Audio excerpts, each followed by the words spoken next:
Bonjour, bienvenue dans la cuisine d'Annie. Aujourd'hui, c'est le temps des sucres qui commence, alors je vais vous concocter une belle recette de tartinade à l'érable. Les ingrédients pour cette recette.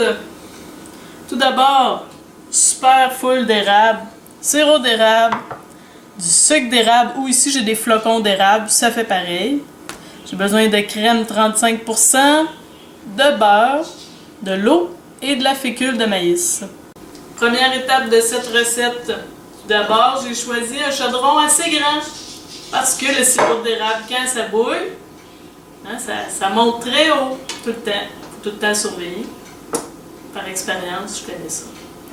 Alors, dans mon chaudron assez grand, je vais envoyer une partie de mon beurre. Donc, je fais fondre mon beurre. Quand le beurre a commencé pas mal tout à fondre, je vais ajouter mon sirop d'érable et mon sucre d'érable. Je fais dissoudre le tout.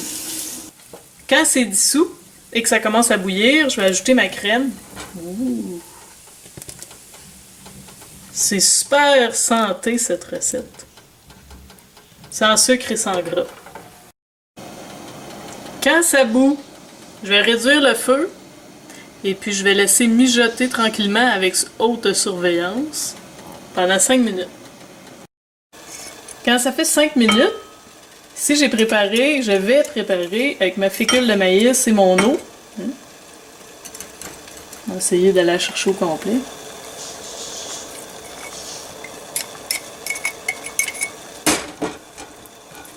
Je vais délayer ma fécule dans l'eau. Et ici, ça bouille encore. Je vais envoyer ça dans mon mélange pour faire épaissir. Je vais le laisser en même temps de brasser. Je vais ramener le tout à ébullition.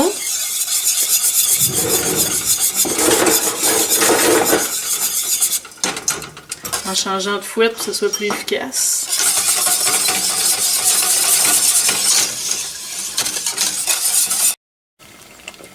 Vous voyez, quand ça bouille, ça se met à épaissir.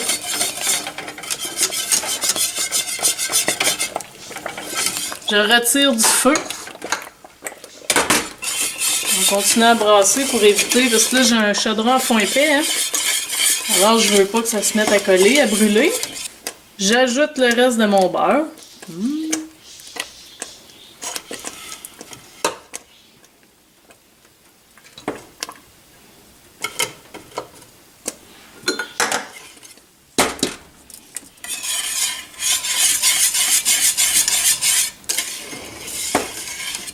Quand mon beurre est fondu,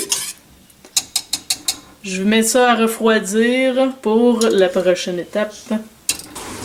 Donc, j'ai fait refroidir mon super mélange qui a épaissi, mais il faut vraiment le faire refroidir à température là, du frigidaire. Parce que ensuite, je vais le fouetter avec ma super mixette.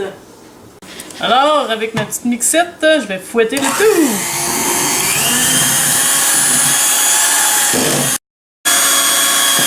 Vous voyez, la texture a changé, la couleur est plus pâle en comparaison avec au début. Il est beaucoup plus crémeux, onctueux, pour la crème fouettée. Ça fait un beau mélange vraiment là. Wow! À manger sur de la crème glacée. Sur une toast là, mais il me semble de la crème glacée ou en crémage à gâteau. Alors bon appétit, bon temps des sucres!